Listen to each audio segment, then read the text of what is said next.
All right, good morning, everybody. We're still running kind of light on the economic side of things.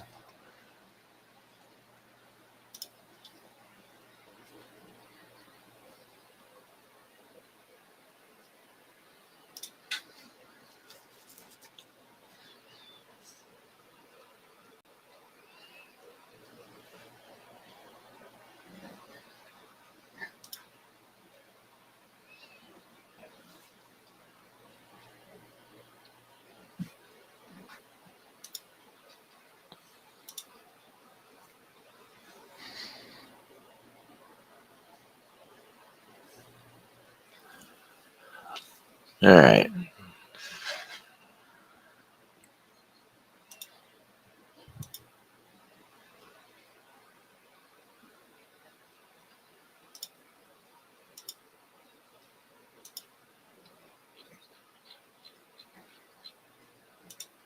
There it goes.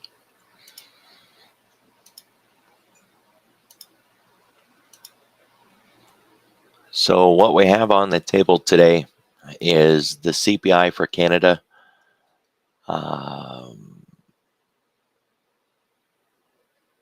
Eurozone consumer confidence. It shows a 20-year bond cover and a 20-year auction at 1 o'clock, but we don't see that one in Thinkorswim.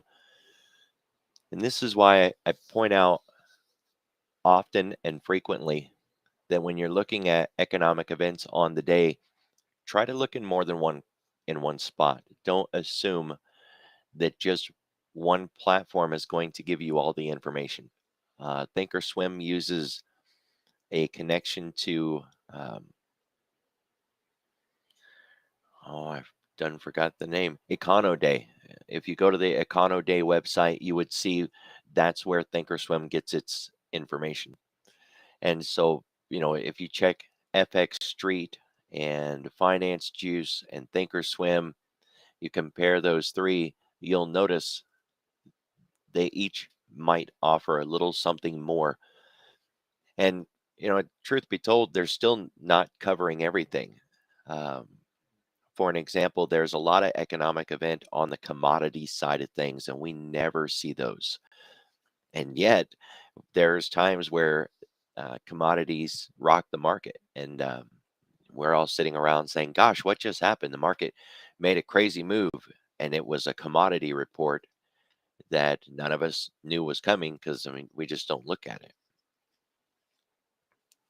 The Econoday website does show you commodity economic events, by the way, if you did want to, be aware of those. And even if you did look at commodity events, it still wouldn't cover everything because there's a lot of FX events that aren't covered, right? So when you're looking at events on the day, look at more than one location. It's Wednesday, so we have EIA report today. This morning, the markets got rocked a little bit. It seems that Russia is going to expand their war objectives in the Ukraine, and that gave the market a little bit. And then the European Union is going to attempt to cut off this Russian supply, their dependence on Russian supply. And this was the original drop to the market, and then behind that, the Russian news on expansion. So the ES, well, really just all of the market took a nice little gut punch about an hour ago or so.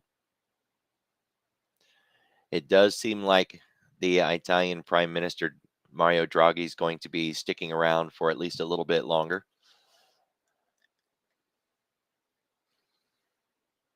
We still have an inverted yield curve, and it seems to be widening out a little bit more. I shared that picture in the chat. And we're still looking for Euro US dollar pair around like 97. We're below parity now.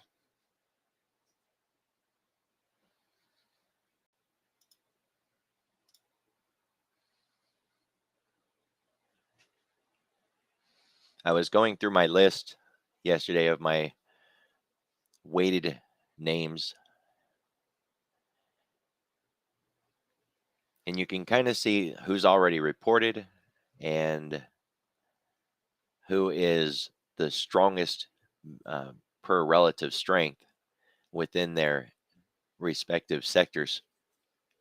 And then there's the odd names that kind of stand out differently from the rest of the group. Names like the China names, Baidu, Alibaba.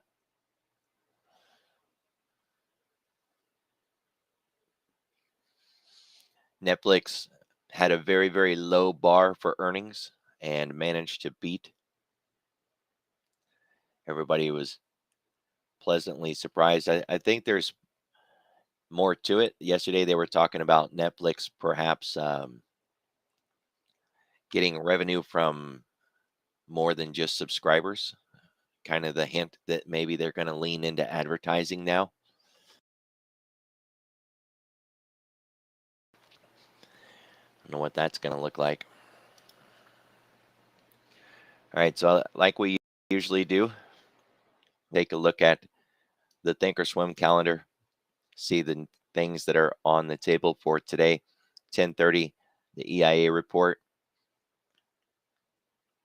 Energy has been used as a weapon lately, or as a part of the market control. So you definitely want to keep your eye on that 10:30 report.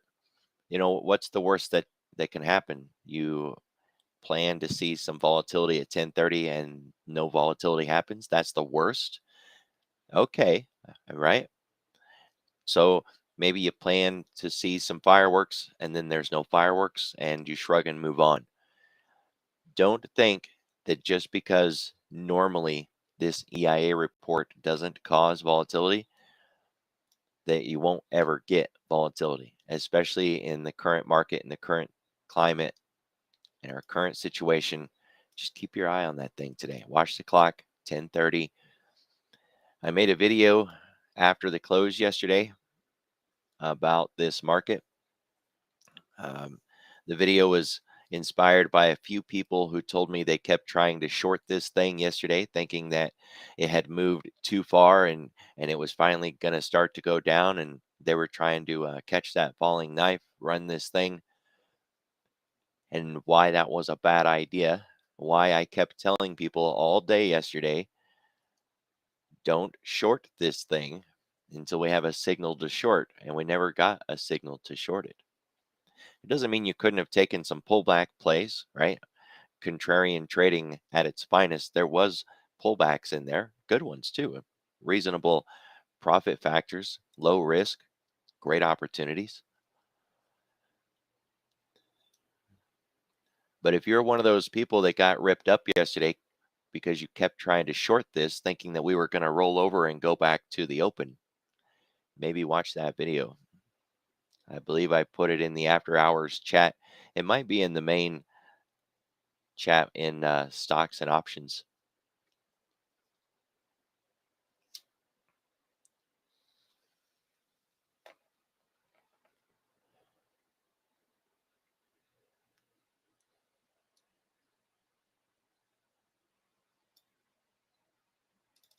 All right, so for today, just like yesterday, just like every day, we have the potential to do one of three things: stay range bound, break out to the upside, break out to the downside. And, before we run through those scenarios, let's just come out to the daily chart for a moment and point out some simple things. We are above the 50. We are above the 50 now on a lot of names because, well, 8 out of 10 names do what the S&P is doing, right? So it makes sense that this same setup is all over the place, right? Kind of just zoom out for a second and point out or highlight that right there. And if we went back to this for an example, AVGO, Adobe, Amazon, Google, Disney, JP Morgan, we go down the list, right? How many of these names look just like the S&P chart? The difference is some names, like Nike, didn't make it over the 50, or Nvidia barely made it over the 50, as opposed to, say, Qualcomm, which not only made it over the 50, but made it over that last left uh, lower high. Or names like Tesla, that has earnings, by the way, coming up, that has crossed that 50 quite a bit recently and has a more muted compression than the rest of them, right? So, just keep in mind, this pattern isn't on just one name. This pattern right now is in nearly 70% of the market or better, right? We did hit the weekly expected move last night. Let's zoom in and see how close we actually got to that thing. Oh my gosh. What is that? One tick? We missed it by a measly tick. That's pretty close, right? Considering that thing is auto-generated. I would argue that we didn't miss it, since it actually landed mid-tick, right? The indicator is 39.64.44, and the ES can't go mid-tick. So if we were to choose one, 36.94.25 or 39.64.50, and I could say, gosh, we hit that sucker. Pretty darn close either way. We're still in the box, by the way.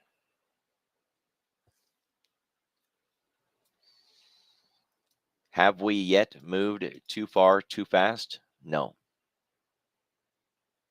We did start to get into that 2.25 range, and we've backed off to 1.5. The extreme would get us around 3.7. So we haven't moved too far. We're still above the 10, and we are backed off just a little bit into a more calmer, more rational level. Right now, our old resistance is what we're looking at to provide a new support. So that 50 period daily moving average that we were just looking at now needs to be support. The issue with that kind of logic, however, is that the 50 is sideways right now, and we don't trust a sideways moving average. Not that we would trust any moving average, but definitely not a sideways one.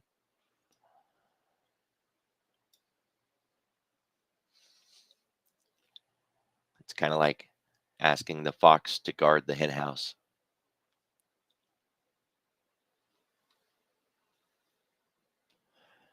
All right, so let's game it out from here. One thing that we could do is stay range bound. That is one of the scenarios.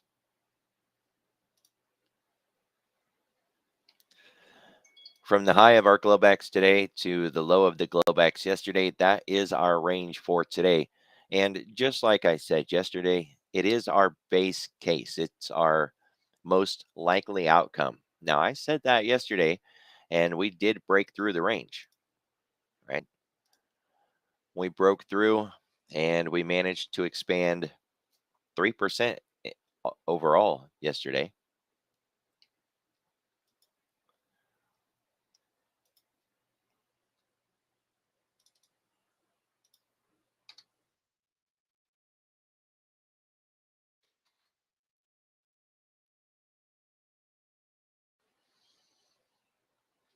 It's still the same argument for today.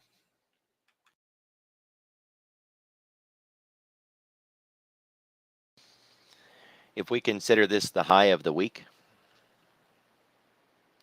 and that we're very likely not going to retest that high, then the range case comes in, or the range argument comes in even more. Now, this is a very wide range, and it would help if we reduced this 120 point range into zones or into quadrants. All right, so one of those zones that we could focus on would be where we opened last night and the highest point of today, the Globex high. And we could focus on another zone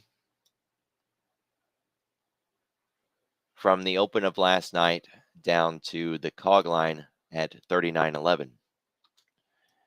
We can also focus from 39.11 down to the cash open yesterday, and then from the cash open down to the Globex low of yesterday. Those four quadrants would allow you to play the range with targets, because there's plenty of room, right? We could have a very beautiful, very amazing, absolutely wonderful trend day inside of this ranged market, right? Which usually throws new traders off. How can we have a trend if we're in a range, right? But of course, there's always a trend. You just have to go to a time frame that allows you to see it.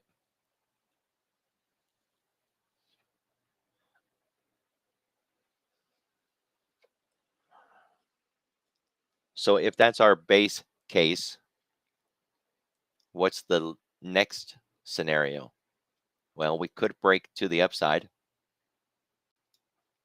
We had very strong flows yesterday, and this downside move this morning is based on news coming out of Russia, news coming out of the European Union.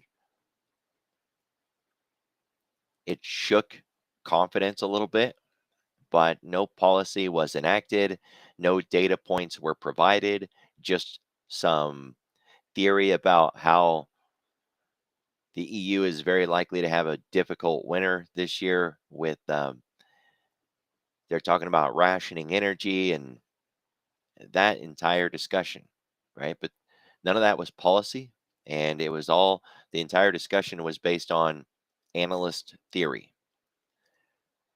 And then the other side of this was Russia making some statements about increasing the scope of the war that they are waging in Ukraine.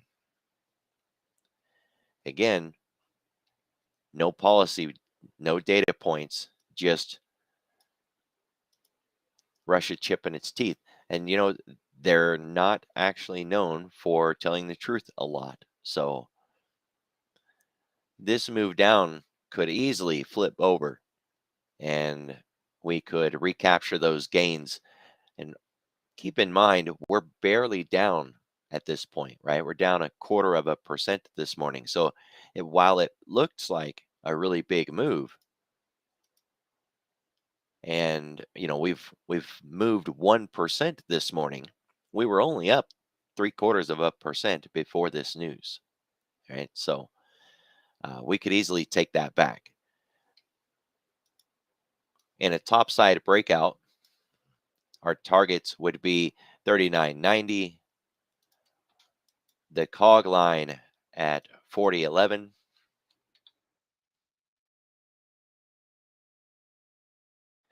and then a full ADR at 40.33. Now we've got an ADR right now of 2.2. If we were to get extreme today, we would do just like we did yesterday, and we would add half of an ADR to this, which would give us 3.3 in total. So just use the yellow line that we already have and add 1.1 from there. And that gets us to 40, we'll call it 40.80 just for a round number. That would be our extreme move, right? And if you thought you needed it, you could also just double that ADR again and get another 2.2. Now, like I said in my video yesterday, the ES making a 4% move, it is possible to do, but it's a very rare thing that's happened in history, that the ES making a 4% move on the day. So if we were going to get a move like that, it would be a very, very rare thing. And yet, some of the biggest moves in history have happened during bear markets. So while looking at this and saying, wow, more than a 4% move in the S&P, probably not going to happen. If it was to happen, it would be in a market environment like this. It's more likely to happen in this kind of environment than it is during a good, strong, trending year over year, hitting new highs kind of market. The other argument that we could make today is the bear argument. Right? We've talked about what if we turn bullish again. We've talked about maintaining the range. What if we get negative? Right? Well, the ADR to the downside is actually higher than yesterday's low. So if we were going to have an inside day breakout below yesterday's low, we would already need to expand farther than the entire ADR, which takes the likelihood that we're going to break outside of yesterday's price action to the downside, our least likely scenario. Now, I can't tell you how many times in the last 6 months that I've pointed to something and I've said, this is the least likely outcome. And then that's the thing we get today, right? It's almost like it was opposite George Day. I would say it's probably not going to happen. And that would be the thing that happened, right? Maybe I just suck at doing technical analysis, or maybe my probabilities are skewed in the wrong direction. Uh, but I've seen to have a knack this year of saying it's very unlikely we're going to do something, and then that's the thing we end up doing. I guess one side of that argument in my favor is that at least I pointed it out and recognized that it was a possibility on the table, but that doesn't give me very much credence, right? I can't put a lot of eggs in that basket. It is possible that we break out to the downside today, and that is the least likely scenario. I'm going to lean on that, just like I always have. Being wrong about that might be, if someone wants to look at it that way, it might just be because I'm not taking everything into account. On the other hand, the biggest moves in the market happen during a bear market. And so while it's unlikely that we could make that run, it's certainly on the table. Yeah. Yep. I tend to be a pretty good contrarian indicator. I've had people say they feel like they can never get it right. If they go long, the market goes short. If they go short, the market goes long. And that they feel like the market is stalking them and just waiting for them to pick a direction so that it can do the opposite of what they're doing. I'm sure it feels that way sometimes. We can break out the bottom, but keep in mind, we would want to do that same math for the ATR or the ADR to figure out our distances, right? So from the yellow line, add 1.1. That would get us to it would get us really close to the cog line, and so I'll just lean in on that 38.11. And then from there, also we can do an entirely separate ADR, another 2.2, and that would get us down to about 37.75.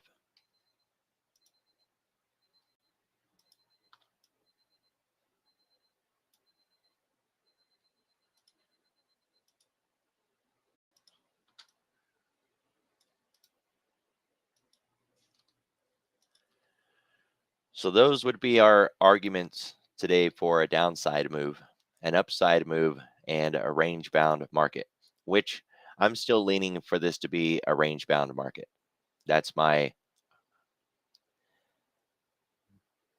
base case. It's what I see most likely to happen today. Just keep in mind, Tesla's going to report today after the close. That's likely to have impact on the rest of the market going forward.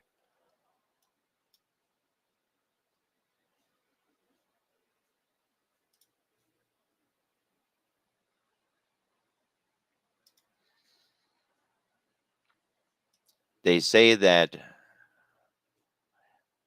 the top 10 names in the Nasdaq account for more than 49% of its movement.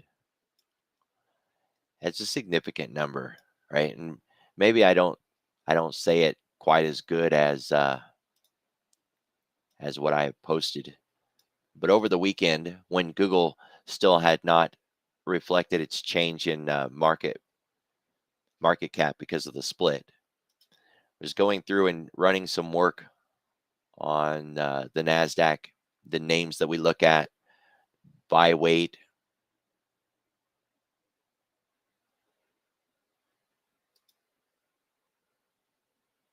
The Nasdaq is weighted by market capitalizations.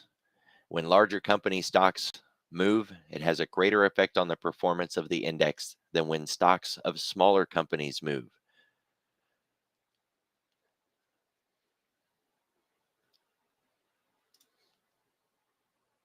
Some of the largest companies in the world are NASDAQ listed. It's top heavy. The top 10 names account for 47% of the index's performance. Now, when I took that screenshot over the weekend, Google was at massive scale compared to everything else. Now it's not, right? Now it's had the split. It's more in line with the rest of its peers. But notice Tesla is still pretty high on that list. Call it like number 3 or number 4 on the list.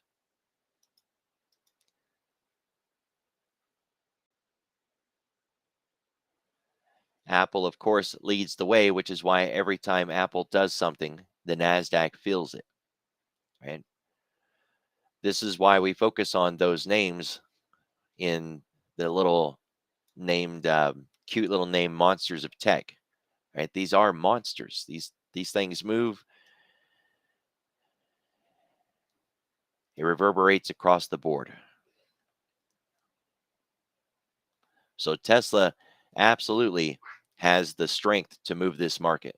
And if its earnings, good or bad, cause this thing to move drastically in one direction or another, that's where we're going to be Thursday.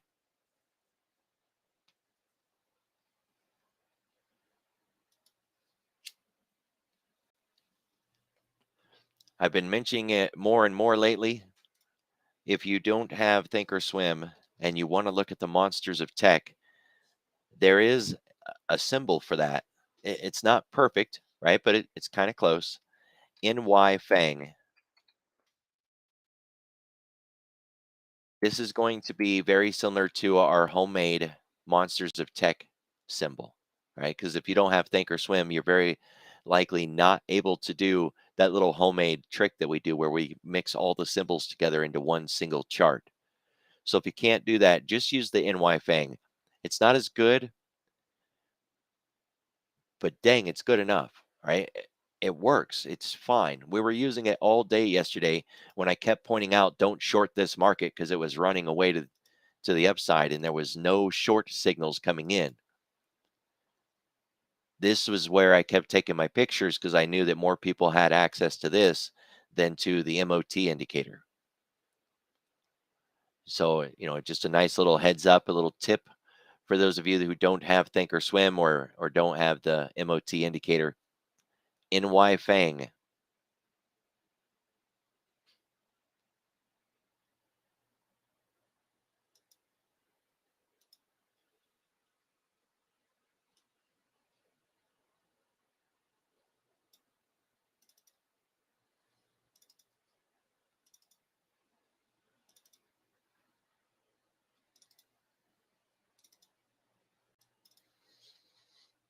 All right, so you can see that the dollar is getting a little bit of excitement this morning, strong push to the upside.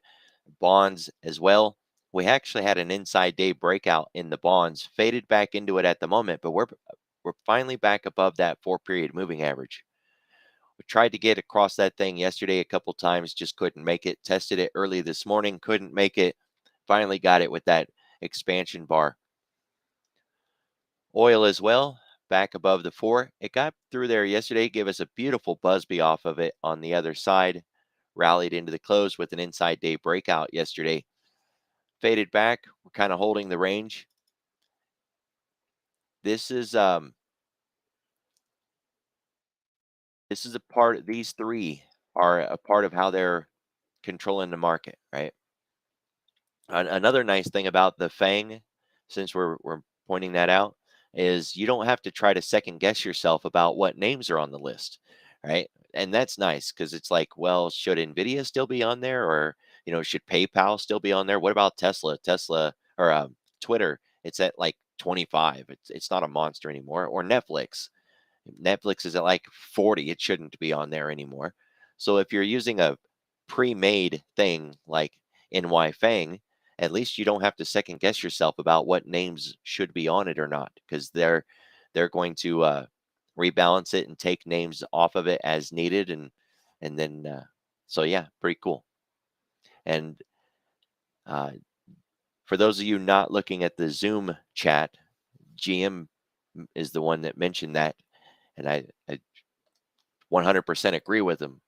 We all tend to second guess things when we are the ones creating it. Am I creating it correctly? Am I doing it right? Well, when you have something that is auto rebalancing on its own, you don't have to worry about if you did it right or not. It's going to be done mechanically the way it should be.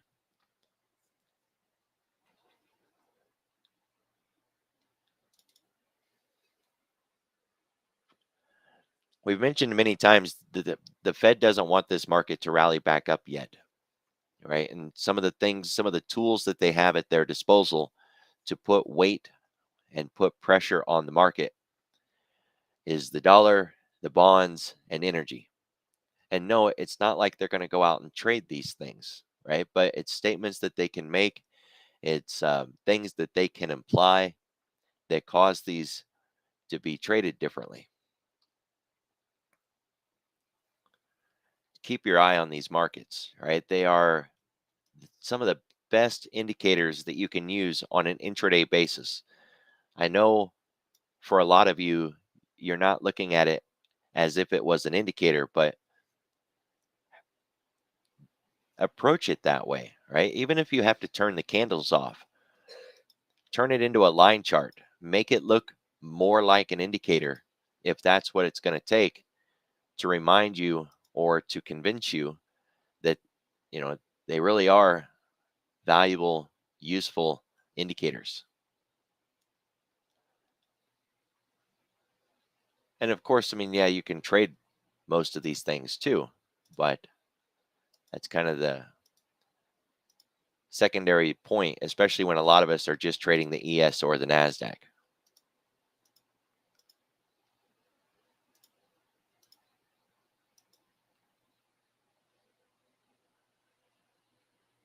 The VIX is going to expire. We're going to be into a new contract.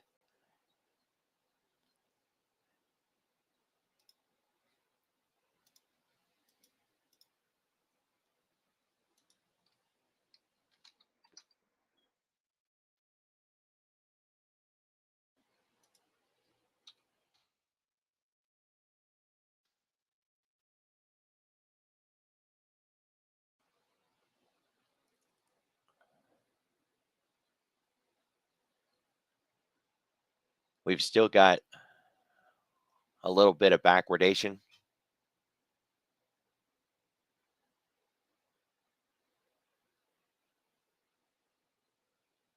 So our active contract expires today. That will then get us into the Qs for August 22, sitting at $27. Keep your eye on the other numbers, right? You get out of August, start looking at September, October, November. They're supposed to stay higher than the current one, right? So if our current one is going to be 27, we want to see these other ones 28, 28.75. We don't want to see something like December where it drops down from 28.75 to 28.17. That's backwardation.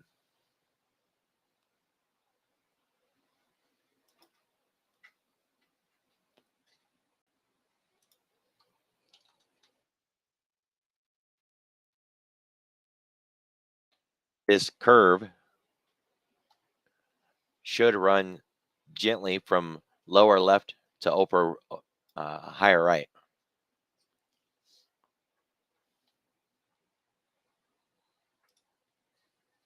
And the fact that it's not, that it starts to curl over here, that's your backwardation.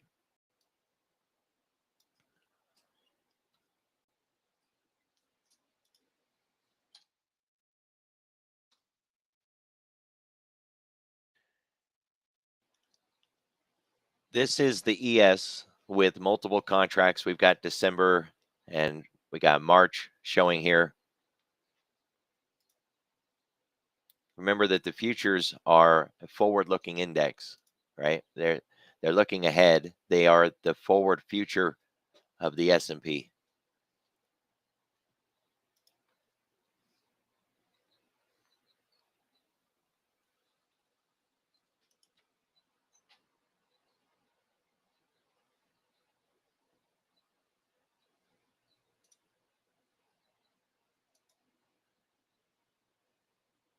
And what we want to look at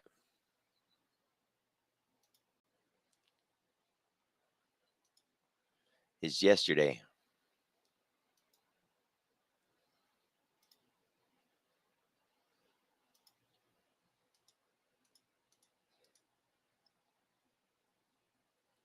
Let's even go back a little farther than yesterday.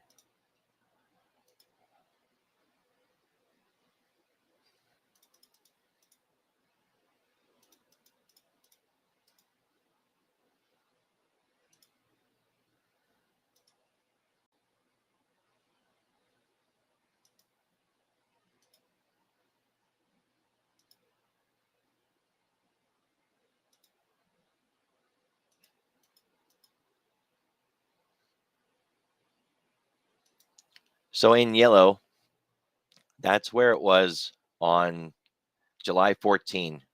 The forward future projection was around 38.40. We'll just round up for some easy numbers. Look how much the market exuberance has changed between these two time frames, right? Between the 14th and the 20th, and the forward future price, or where they thought we may be in March.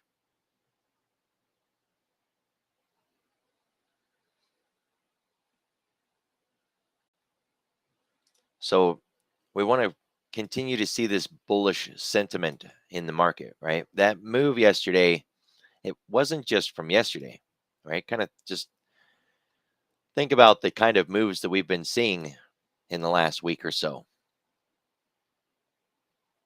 We've had these mostly higher lows, right? We did, kind of wick down and get a lower one there. But if we're looking at closes, closing values, higher low, higher low.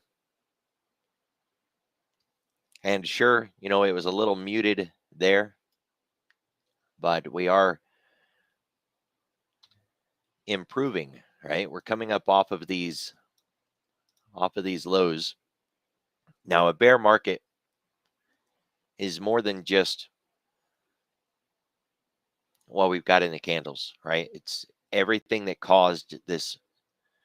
It's all these global economic events, inflation, supply chain issues, China lockdowns, the war in Ukraine. There's any multitude of things. And we've been having different categories of the market reprice or restructured. And the one thing that we haven't had yet, which is coming up, is earnings, a repricing of earnings, right? And I'm looking for a phrase here when I find it out. just takes a moment. It's the one thing that we haven't had. And it's really what we want to focus on.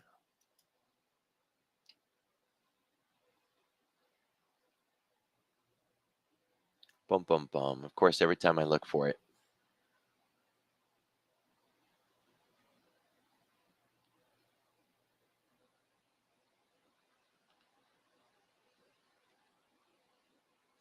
This destruction is not random, right? It may seem random. It may seem like every single day we get something different. We can't keep track, can't plan ahead.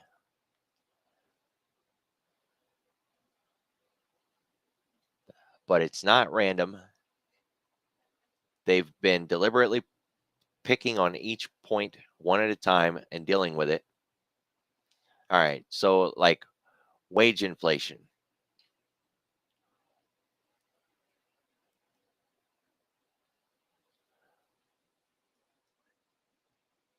Let me get the list. It's almost there. We got time.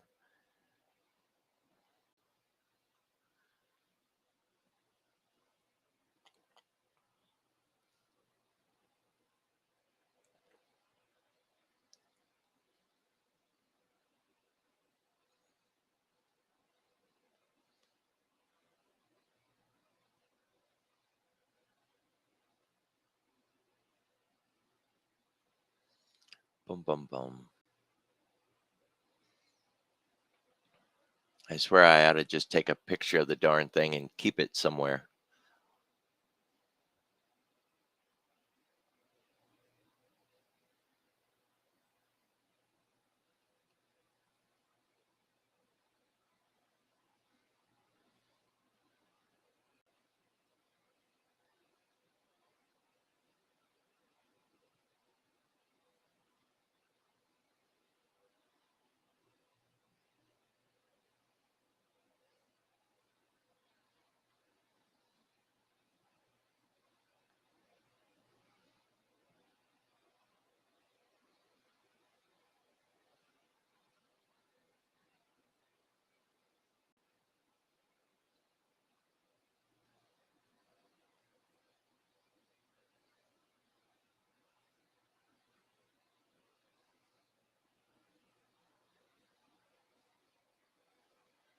Oh, for goodness sakes.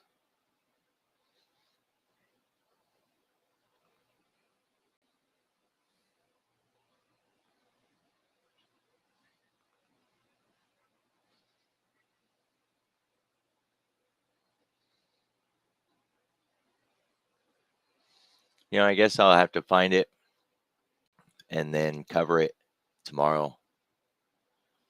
Because, of course, now that I'm trying to find it, I'm not going to find it.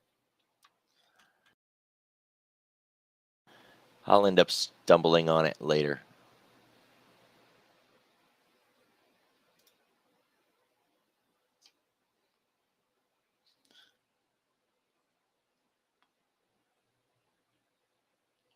So if we leave that discussion behind, then what we want to focus on at this point would be, what do we have left for the day? What's our expectations of a continuation of yesterday's moves?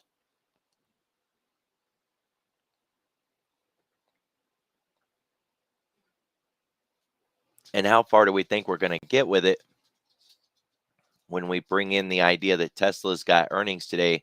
And, it is possible that Tesla doesn't rock the market. It absolutely is possible. They've been doing a reasonably decent job of keeping people up to date on how it's been doing with its, production numbers, deliveries. So there is, a little bit of an argument that we have earnings today in Tesla, and that it maybe gets violent, spikes up and down a little bit, and then at the end of the day, kind of settles back in where it was without really having changed anything. And that perhaps could be the best argument, all right, or the best outcome, anyways. So, with that in mind, what we want to focus on, I've been using the top 20 names in the Nasdaq for like a little mini Nasdaq, which is not too bad. It's a diverse list. Texas Instruments, T-Mobile, Pepsi's in there, Costco. So a reasonably decent list. Nice, nice diversity.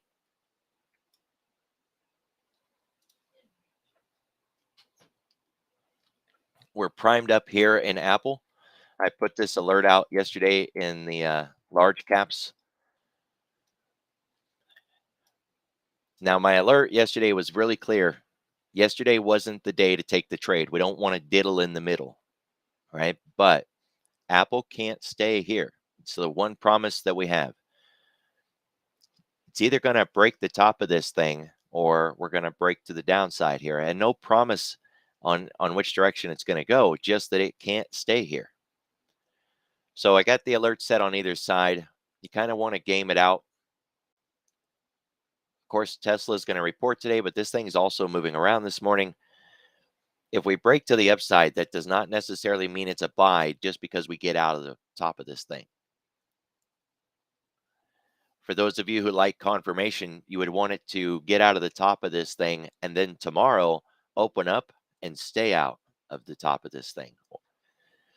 To break down below it, you can see that we would need a little bit of a drop off first because we're still holding the highs from yesterday.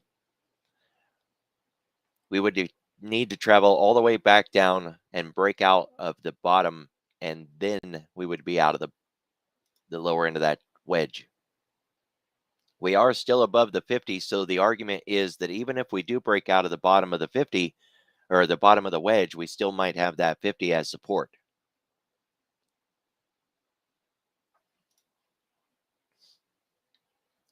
Microsoft.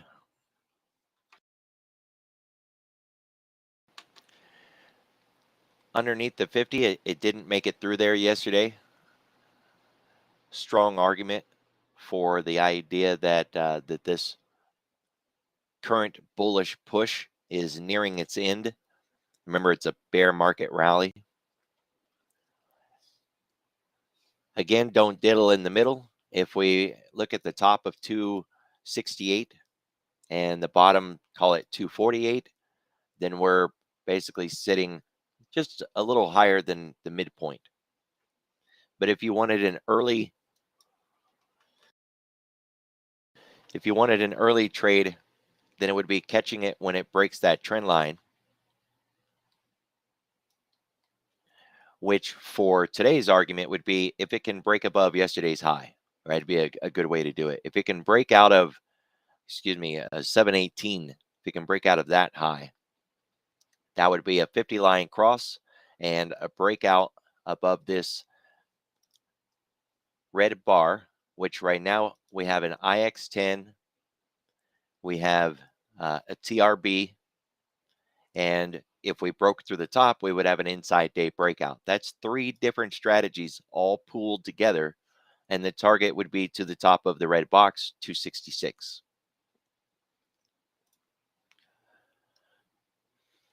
Google made it above the 50 yesterday, where we're looking for it to be support today.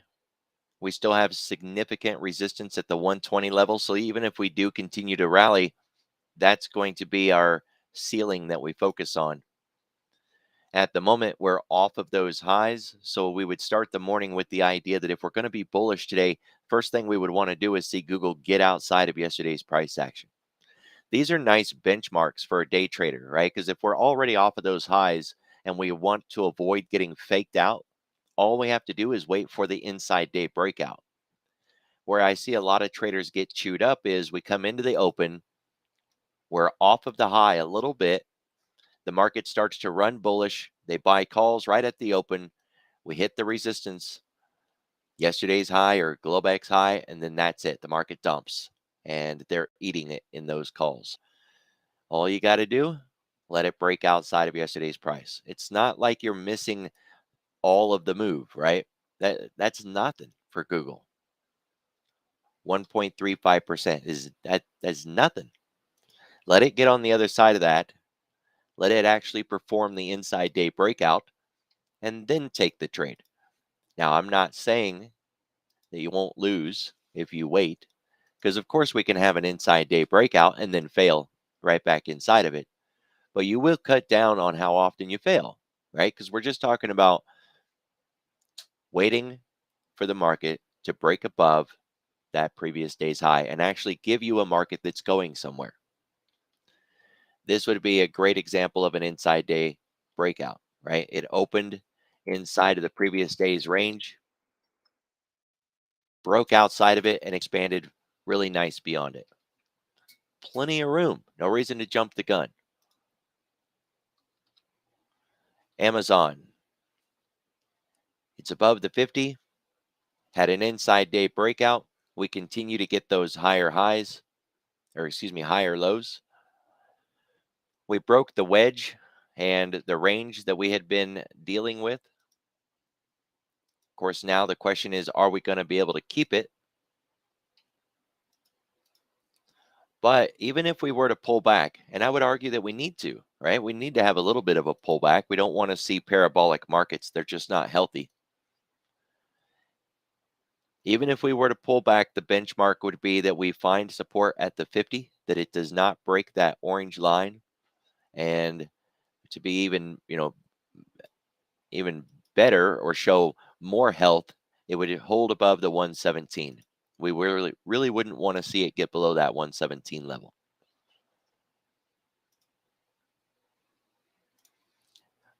Again, Tesla's got earnings. It is above the 50. Nice recovery off of that 50 yesterday. Don't diddle in the middle. Facebook. The range here is much more muted, but this is exactly like Amazon's pattern, right? It's just a more compressed pattern, and it's not as healthy as Amazon. It's still underneath that 50. So if we do see this expansion continue in Facebook, watch that 50 line for an area of resistance. And I would argue, I mean, we've gone a long ways in a small period of time, right? We've moved more than 12% in 4 days. Wow. Now this thing has an ADR of 3.6. So, it has the capacity to continue to expand, but you got to imagine that this thing is likely to slow down a little bit. Just remember, price can do whatever it wants. So if it wants to expand 9 more days in a row, it can. It would just be a rare thing. And I'm certainly not implying that it's going to do that. Nvidia made it across the 50. It's still within this range. Although we do have the higher high.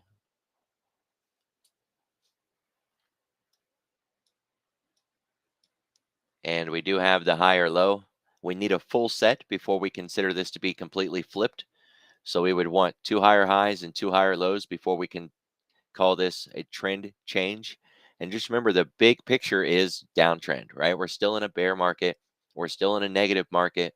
We're more likely to see lower lows in the S&P than to see higher highs or back to all-time highs, right? 3,400 before we would see 4,400. Let's say it that way. Now, notice Pepsi's chart doesn't look like all of those tech names that we just went through. When we talk about 80% of the market doing what the S&P is doing, all of those tech names that I just went through, the monsters of tech, they all looked very similar, and they all look like the S&P. And then here's Pepsi. It doesn't look like its peers at all.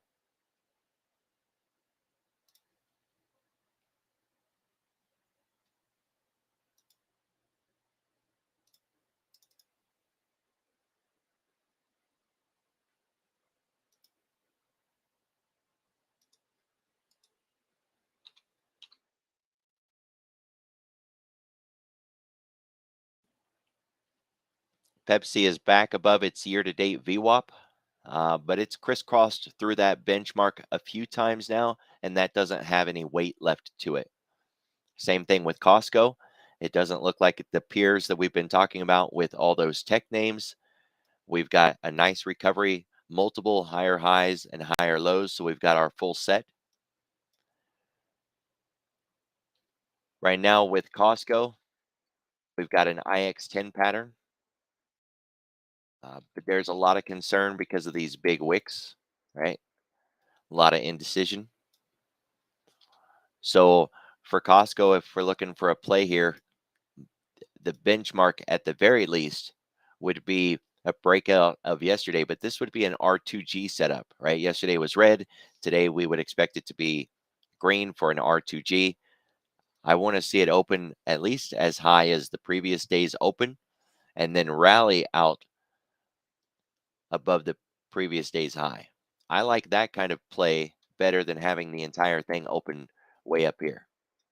Okay. Keep in mind, you still have the high of that red candle from 718 from July 18, which is, we'll call it 528.50. So there's room there, couple dollars, and at least it would be an IX10 with a red to green and a possible inside day breakout. Three different strategies that you'd put together on that one. Broadcom looks a lot like those tech names that we were talking about with this wedge down here. It also hit the edge of the weekly expected move yesterday. If we're looking for an expected move breakout, we still have the 50 over our head at 528, 529, somewhere right around in there. And we still have the top of this range to deal with. So a significant level of resistance, but if we can break out of that resistance, that would be a strong momentum play, right? At least to the 50. I wouldn't look to take it long term, just a nice, very short duration swing to the upside. Comcast made it above the 50. It is nowhere near its weekly expected move, has plenty of room to run. We're still underneath that year-to-date VWAP, and if I'm taking a long-term swing here, that would be my target. But to get there, keep in mind that 44.5 or 44.75, it's going to be a significant level of resistance. We're very likely going to try that out a few times before we make it through there. It is a definitive line in the sand for this chart. Long-term ramifications, right? So remember, we don't travel in a straight line. Gaming it out, we're very likely to retest the $40 range and then continue to work towards that 44.5. Cisco Systems still got a lot of junk overhead. Had a really nice breakout, TRB breakout, and red to green, and IX10, and it cleared the top of that range. Well, that's a lot of right? I want to stack your strategies on top of each other like that and get more and more and more conviction. Look at the size of that run yesterday from its lowest point, 3.3% in a market that has an average daily range of 2. Just Adobe. Still range bound in Adobe. Failed to break out. Still got that 50 overhead. I mean, yeah, it's there. We're not at the weekly expected move, so we got that. But between the 50 and the resistance, and then we got the top of that gap, that's still, the gap is still not closed. I would look to close the gap, and that would be just about all I would expect out of that thing.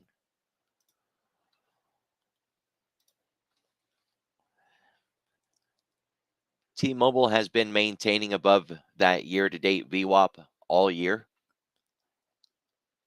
It started out, a little rough until earnings. And since then, it's tested the range a few times, but it's held. We can't say that about a lot of markets right now, right? How many names on your list could you actually say has been maintaining above that VWAP all year? We are coming up onto year-to-date highs again. There is a 52-week high strategy. This works really great for stock, not so much for options. You wouldn't want to trade it the same way. But for stock, you actually would put your buy order in a couple of pennies above the highest high point. And every day, if you don't get filled by, call it 9:45, maybe 10 o'clock, you take your buy order off and you wait again until tomorrow and you do it again. And the idea behind that, if you were to read the book Hit and Run Trading Part 2, they cover this strategy, the 52-week high breakout strategy. They cover it in there. It's a good read, right? It's kind of a discussion on how much the market has changed over the years and why the 52-week high breakout is traded after its second test, not the first one, right? We don't trade it when it gets into those highs. We let it pull back, consolidate from that, and then when it makes another run at it, it's when we get into it, right? And it names that are hitting their 52-week highs is like on every single broker, every platform. It's like a default watch list that they provide. Everybody watches that. And of course, we're not trying to follow the others, right? We're trying to ride the waves that others create. We're not going to just run out and try to piggyback or mimic what others are doing.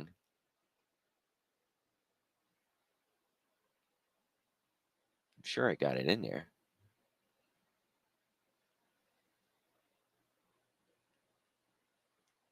There it is. 52-week pop. A new 52-week high occurs. The stock consolidates for a few days or a few weeks, and you put your entry stop order each day 25 cents or less above that initial 52-week high price or low, because you can do it to the downside as well. T-Mobile is primed for that setup. You only want to enter the order for the first hour of the trading day. The breakout that should follow should be very powerful and tends to occur near the opening bell. If you don't get it within that first hour, take the order off. Do it again tomorrow. Do it again tomorrow. Do it again tomorrow.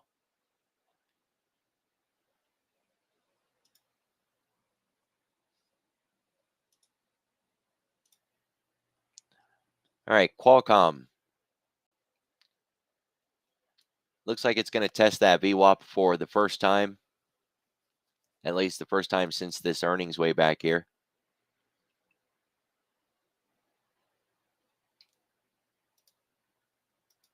We've still got that cup, which actually lines up really nice with it, or this range here that I just drew out. The top of this candle from that earnings event lines up perfectly with the year-to-date VWAP and the weekly expected high. So we're talking about a significant level of resistance at 150.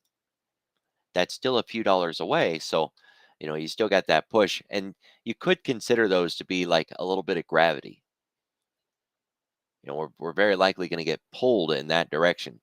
Just, kind of keep in mind we are reaching the edges of how far away from the 10-period moving average that Qualcomm likes to get before it pauses or reverses. Intel, nice break of the range. My average in price in this, I believe, is around 39, maybe a little less than 39 on my share price. And I had a short 40, a short 40 call. I rolled that for more credit yesterday. So I still have a short call. I just don't, it might not be the 40 anymore. It might be the 41. Texas Instruments, we made it above that 50 yesterday. We got very close to the weekly expected move, and it looks like we're going to challenge that VWAP soon. It doesn't have to get there, right? And this is a really ugly inverse head and shoulders, but it is there.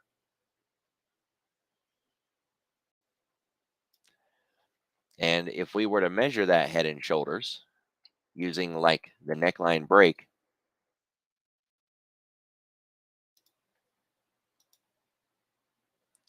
then we're talking 166 and then 173.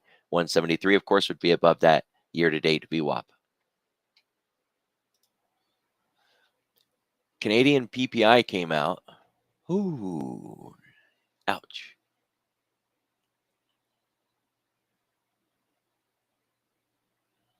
Well, I need the English version, not the French version. Yeah, we'll give him a minute to put it in English. And PayPal. Same pattern, same setup, same situation. We're still in the box. We barely made it above the 50 yesterday. That needs to be support today. And this has the capacity. It's got a market maker move of 3%, and it's got an ADR of 4%. This thing could move 7% today, and it wouldn't even be considered an outsized move.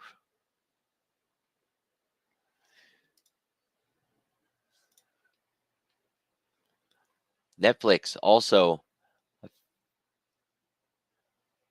even though it had earnings, this thing has the capacity to really move around today. Just remember that options get all kinds of screwed up for earnings. So if you're going to try to day trade this may be one of those times where you want to go a little farther out, right? Don't just use next Fridays, maybe go all the way out to August 5. They're going to be pricier, yes, but they won't have as much manipulation in them as these shorter ones, right? And if just to point out how clear it is, the difference between these two, this one has an IV average of 115, and 9 days to expiration has an IV average of 144. Now, of course, the front one, 250, well, it was earnings, right? So, of course, we're going to see an exaggerated number there.